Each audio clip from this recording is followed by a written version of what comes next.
What is up, guys? It's the Mask Gamer back here with another video. And today we'll be doing What If Naruto Was a Prodigy and Was Neglected by His Family, Part 3. And we'll start off. It's been 2 years later.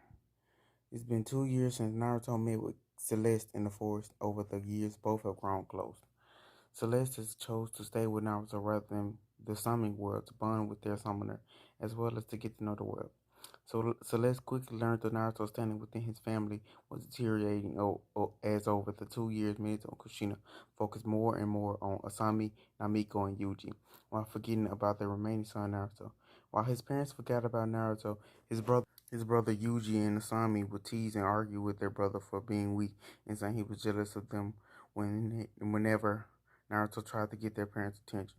The date is October 10th and it's the birthday of Namikaze 4 and the day that marked the death of the defeat of the Kyuubi by the Yodame's and Sani's hands. 8-year-old Naruto sits outside a large stadium where his shared birthday with his siblings is currently being held. Though almost all the attention is being shed on his sisters Asami, Namiko, and brother Yuji, as they seen as the golden children. Naruto sighed and took out a loaf of bread he carries around for Celeste to start to feed his partner and longtime friend. What is it, Naruto? Celeste asked, seeing the saddened look the red-headed boy had during. It's nothing. I'm just thinking about how to keep up with my training schedule with the academy starting soon. I won't be able to train to my fullest during the day with Greed and Misa Sensei while in school. Don't worry about it, Naruto. So how are you coming along with your archery practice, Celeste asked. It's coming along great. I'm proud to say I can draw the bow back quarter quicker than Grid without him being able to react. Now all I have to do is work on my aim. And I'll be ready to add chocolate to increase the combative capabilities of my bow, he exclaimed with joy.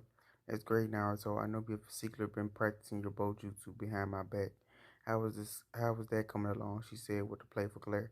Naruto pat at being found out. It's coming along great also. I'm just about to master the technique you gave me. The techniques you gave me. Ever since Naruto started being trained by the Hawks, he quickly absorbed everything that they tried to teach him.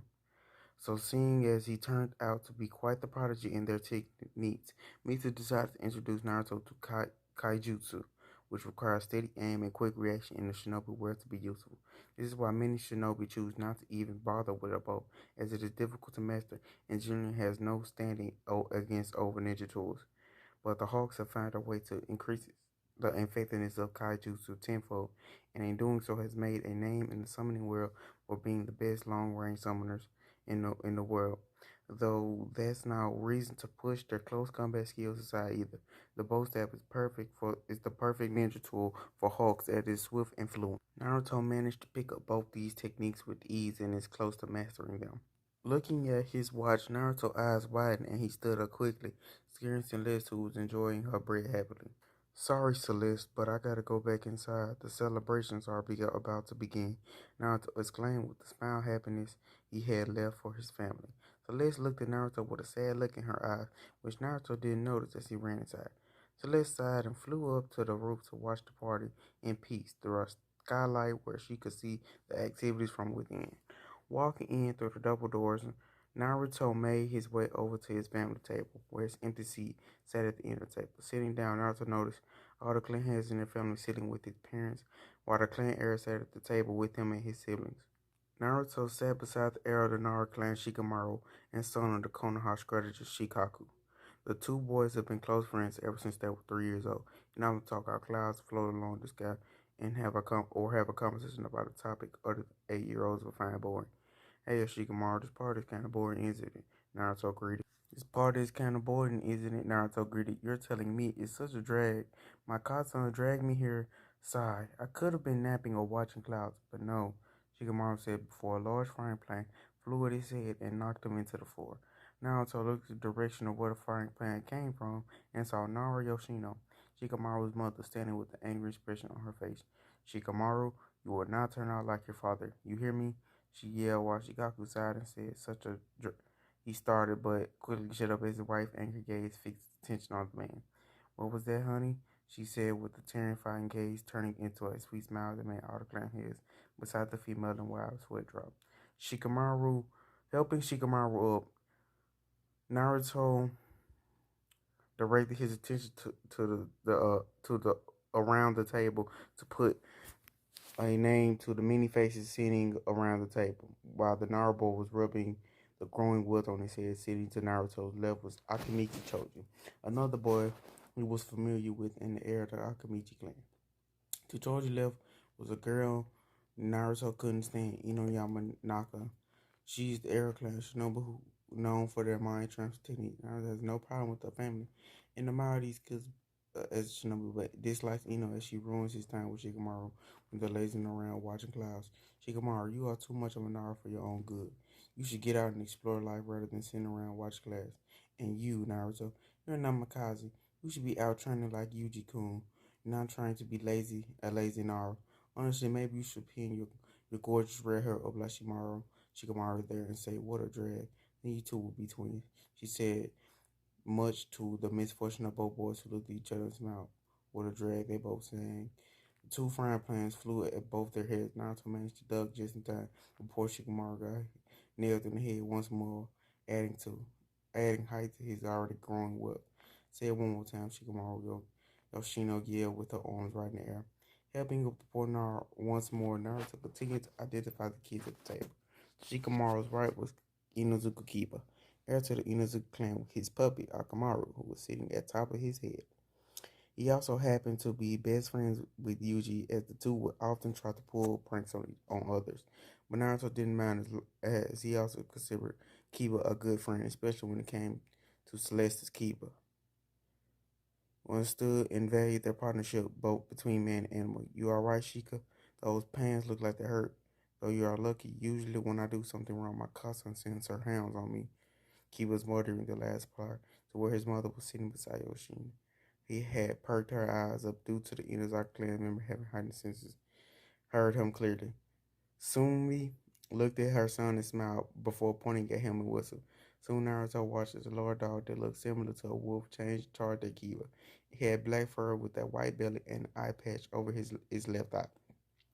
Kiba ran for his life and climbed up a pillar near the door with speed that would give Minato a challenge against. Sumi laughed at her son while Naruto looked. Kurama, I'm somewhat glad I have been around Kasan much. Women are scary, he gulped as the wolf started to climb the pillar with a screaming Kiba holding on for his dear life. I hear you, kid. Though everyone needs a mate. What?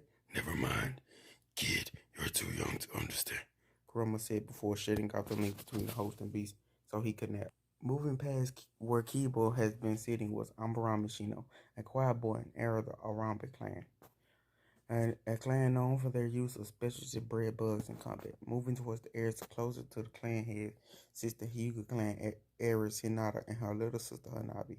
The Hyuga are known to be stuck up in Konoha due to their members being prideful in their dojutsu, the Bakugan. Naruto, however, in the few encounters he had with the heirs, enjoys her company, as she is sweet and quiet. Though you can tell by the way she stuttered that she has little to none self-confidence in herself, which he understands, seeing as the Hyugas are all seen as mighty and powerful tattoo specialists that Hyuga hardly use ninjutsu. Sitting across from Hinata, from the Hyugas, was the Uchiha clan heir Sasuke and his twin Sara. Both have traits of every member in the clan: stuck up, smug, proudful in abilities to the point of arrogance and disrespectful. What are you looking at, Namikaze? Sara shouted as he was studying the heirs. Nothing, just trying to figure out what makes you Uchiha so special. Personally, I think your whole clan is a discount version of the Hyuga, he replied, getting a few snickers from around the table. And from the clan head, Hihashi Hyuga chuckled slightly at the Uchiha Fugaku face, who was glaring at the redhead Namikaze at the end of the table, away from his siblings and parents. Naruto apologized right now. Kushina shouted from her seat beside Minato and her childhood best friend, Uchiha Mikoto, wife of Fugaku. Naruto looked at his mother and turned to Sakura and said, I apologize for insulting your family. Please forgive my rudeness, he said with a bow before muttering his breath. I wonder how far the stick reaches up there. He joked to Shikamaru and Choji, who giggled. Finally, at the other end of the table, the heir said his three siblings, who were busy talking amongst each other. Suddenly, Minato rose from his seat and clinked a spoon to his glass. Now then, everyone is settled. I would like to begin the celebration anniversary of the defeat of the Kyuubi, and that my wonderful children were born. Please, everyone, stand for a moment of silence for those who have fallen on that favorite day, he said as everyone stood and bowed their head, honoring the dead. Once the moment of silence was up, Minato spoke once more. Now then, let the party begin, he shouted, and everyone agreed by raising their glasses and clicking them together. Naruto watched as the drinks being served and food passed out. It was truly an expensive meal, with Guinean waiters dressed in formal attire and band playing music in the background on stage. The setting was warm and upbeat. Once everyone had got done eating, Naruto's godfather, and Jiraiya and godmother Tsunade rose from their seats with the clan head and walked the stage and stood in front of the microphone. Greetings, everyone, and thank you all for coming for the celebration of Minato's and Kushina's wonderful kids. Everyone at the table clapped for the children and future protectors of the league currently being trained by four of the very best. Kushina and Minato will both please make your way up to the stage so we can bestow your kids their gifts. Tsunade asked, which Minato and Kushina, without hesitation, started their way up to the stage. Once on stage, Minato stood by his wife and Jiraiya by Tsunade. Jiraiya stepped forward first. Yuji, would you please step forward, please? Said blond boy. Stood and made his way in front of the stage. Me and your father, Minato, have spoken with the toes of Mount Miyaboku, and they have agreed that you have shown what it takes to be the next Toad Summoner and maybe future sage.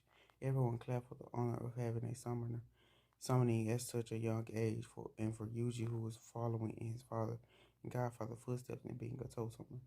Now stay here and we will get you to sign a contract after your siblings receive their gift. Tsunade was next to step forward. Asami Gaki, get over here, she playfully demanded. The eldest daughter stood up and made her way, standing beside Yuji and looked at Tsunade. I decided to give you a prize sword that my grandfather Shinzu Hashirama, the Shodai Hokage, used during his final fight with Madara Uchiha at the Valley of the End. Tsunade announced that she pulled out the blade from behind her back. Its scabbard was navy blue and was engraved designs of rose thorns spiraling around its length. She tossed the sheet of blade over to Asame, who caught it quickly and quickly took it out and held it up for others to see. It was a long katana with purple and blue handle. Its hilt was a silver rose. The blade was silver but thicker than most katanas, though not noticeable to the naked eye. The blade is forged out of chakra metal, so you'll be able to channel chakra to increase its effectiveness in battle. Tsunade informed. Asami took one more glance over the blade before sheathing it and strapping it to her waist. Next, both Kushina and Minato stepped forward. Namiko, sweetie, would you please come over here? Kushina asked.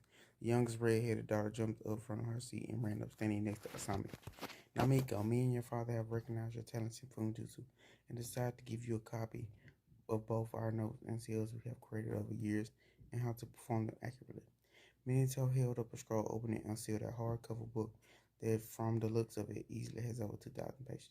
She dashed the book over to Namiko, who had stars in her eyes at the gift. Finally, looked over Naruto and gestured him to come forward. Arriving by his sister Namiko, Naruto looked up at his parents with happiness in his eyes for finally beginning their attention. They looked at each other a little before turning back. Naruto, we have for you, Kushina said before Minato shot up in excitement as he reached in his pocket and pulled out a small switchblade.